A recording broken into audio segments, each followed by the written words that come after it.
Kementerian Pariwisata dan Ekonomi Kreatif memiliki banyak strategi guna mendatangkan wisatawan mancanegara ke Indonesia. Dan salah satunya caranya dengan berbagai event nasional dan juga internasional. Dan sudah bersama saya melalui sambungan virtual Nimade Ayu Martini, Deputi Bidang Pemasaran Kementerian Pariwisata dan Ekonomi Kreatif. Selamat pagi, Ibu Made, salam sehat.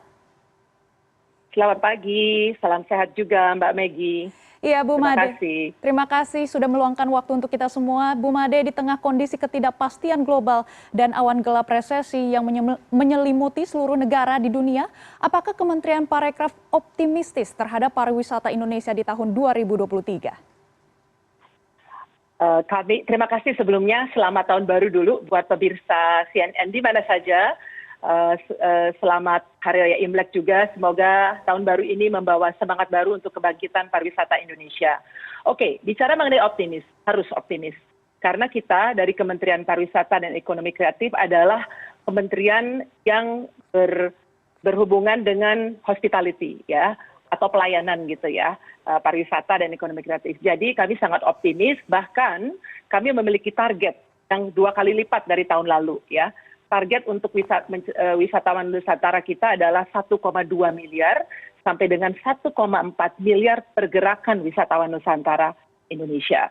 Kemudian untuk wisatawan mancanegara atau Wisman, kita memiliki target juga antara 3,5 juta orang sampai dengan 7,4 juta wisatawan pada tahun ini. Jadi kita tetap optimis karena kami telah mendapatkan komitmen kerjasama dari seluruh pemangku kepentingan di sektor pariwisata untuk kita bersama-sama dan bisa mencapai target-target yang diberikan oleh nasional.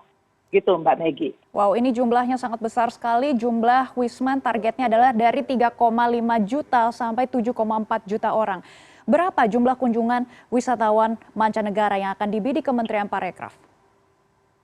Ya, jadi kami seperti disampaikan tadi ya, 7,4 juta ya untuk batas tertinggi ya, karena kita ada antara 3,5 sampai 7,4. Jadi ya, targetnya seperti itu dan kami merasa ini cukup bisa dicapai karena kita memiliki berbagai strategi yang akan kita lakukan tahun ini dan Indonesia merupakan salah satu negara yang saat ini dikenal berkembang pesat ya untuk pariwisatanya sebagai salah satu destinasi dunia yang cukup ternama gitu atau top of mind gitu ya, gitu Mbak. Iya, Ibu Made, seperti apa sebenarnya Kementerian Parekraf melihat prospek pariwisata dan juga investasi industri hospitality di tahun politik ini, Mbak?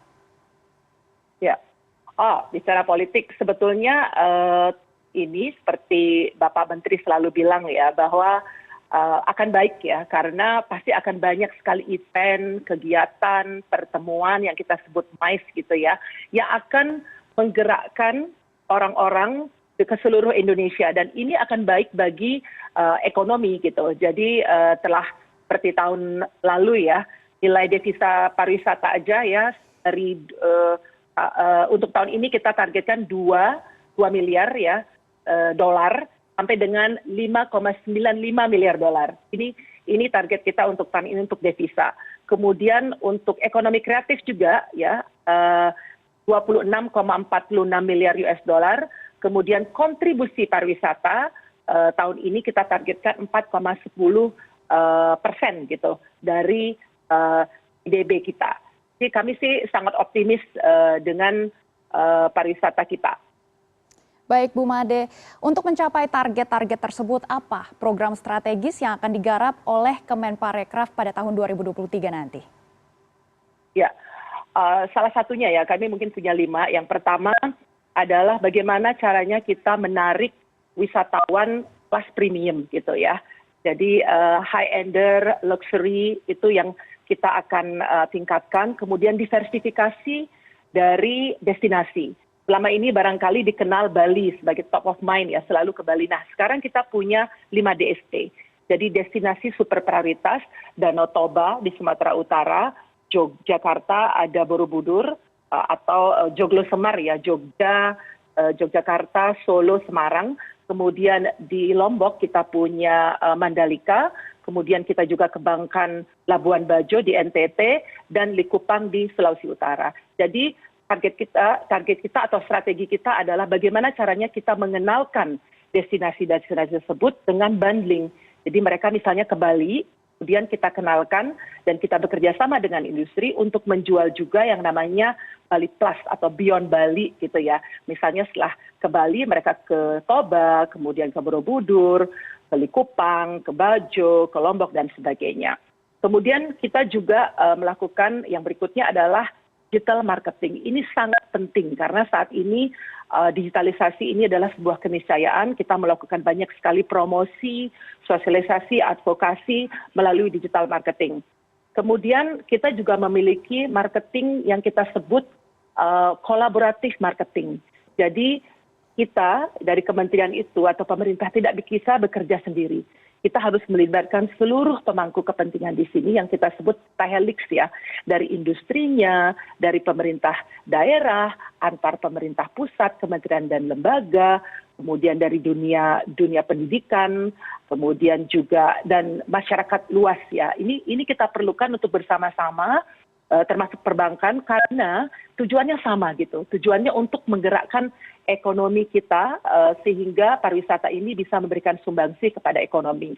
Kemudian terakhir kita juga memiliki strategi yang namanya tahun ini Bangga Buatan Indonesia ya atau BBI, Gerakan Nasional BBI dan Bangga Berwisata di Indonesia dengan hashtag kita berwisata Indonesia aja. Nah ini penting, kenapa? Karena pemerintah telah membuat atau membangun berbagai macam infrastruktur dan kita ingin masyarakat Indonesia itu menikmatinya dan seluruh Indonesia mendapatkan manfaat dari pariwisata tersebut sehingga tenaga kerja akan meningkat. Kita punya target juga 4,4 tenaga kerja di dunia pariwisata, di bidang pariwisata pada tahun 2024 sehingga ekonomi bergerak gitu.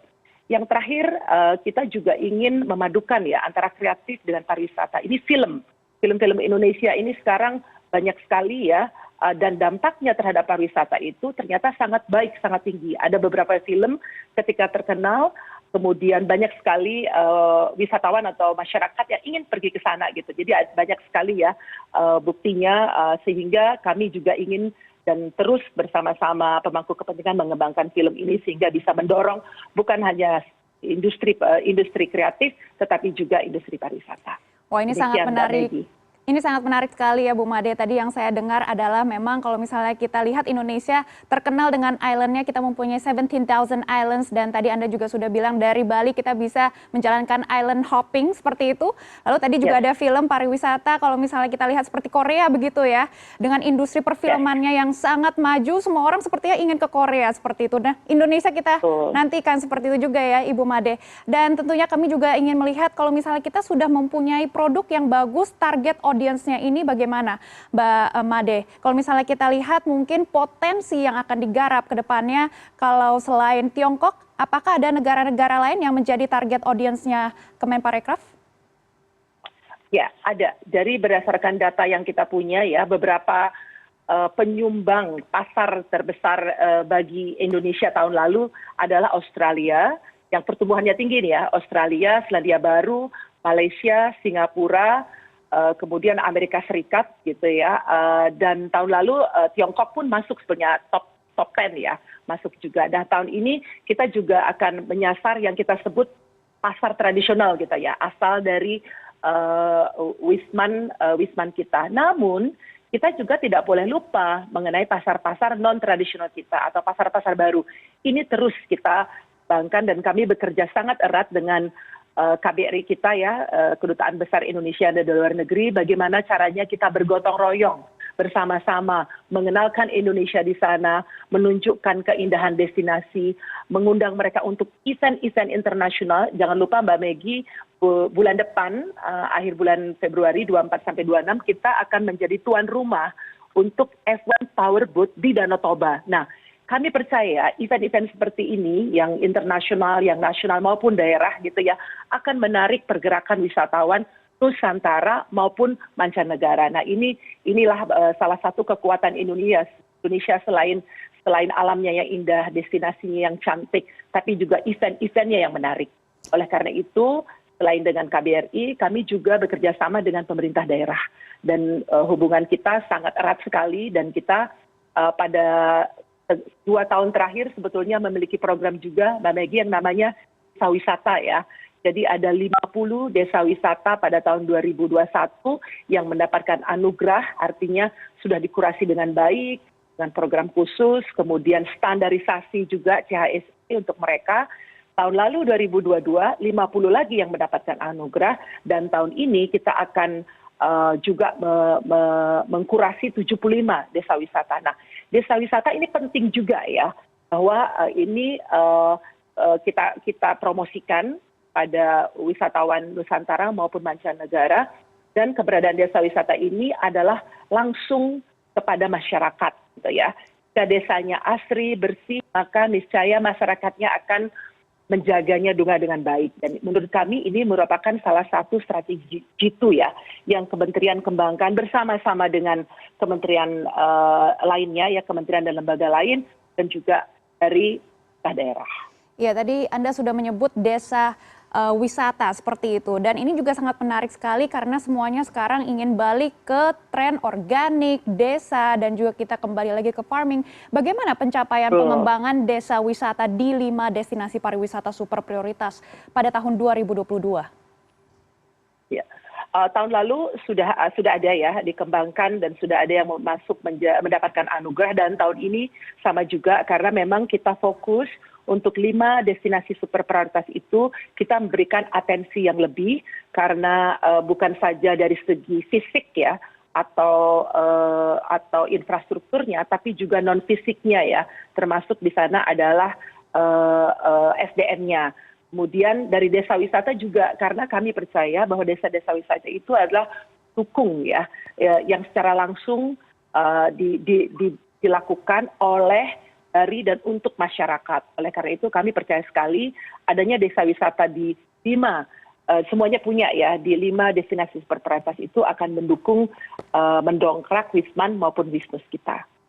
Tadi bicara mengenai tren ya, tadi bicara tren, betul sekali sebetulnya untuk tren wisata ke depan, betul sekali bahwa banyak wisata alam itu merupakan salah satu pilihan dari Wisman maupun Wisnus. Kemudian wisata wellness atau kebugaran itu juga salah satu yang menjadi tren. Pendalaman budaya ini juga menjadi tren khusus untuk tahun depan. Kemudian oleh karena itu pulang ke desa atau kembali ke desa atau menikmati desa itu menjadi salah satu pilihan gitu. Jadi Kementerian Pariwisata dan Ekonomi Kreatif bekerja sama dengan industri ya, onboarding desa-desa wisata ini di beberapa platform. Sehingga dulunya mungkin tahu mengenai desa wisata tapi nggak kenal dan tidak tahu caranya bagaimana ke sana. Nah, sekarang kita fasilitasi industri untuk menjual paket-paket wisata yang menarik tersebut kepada masyarakat sehingga aksesnya lebih mudah gitu.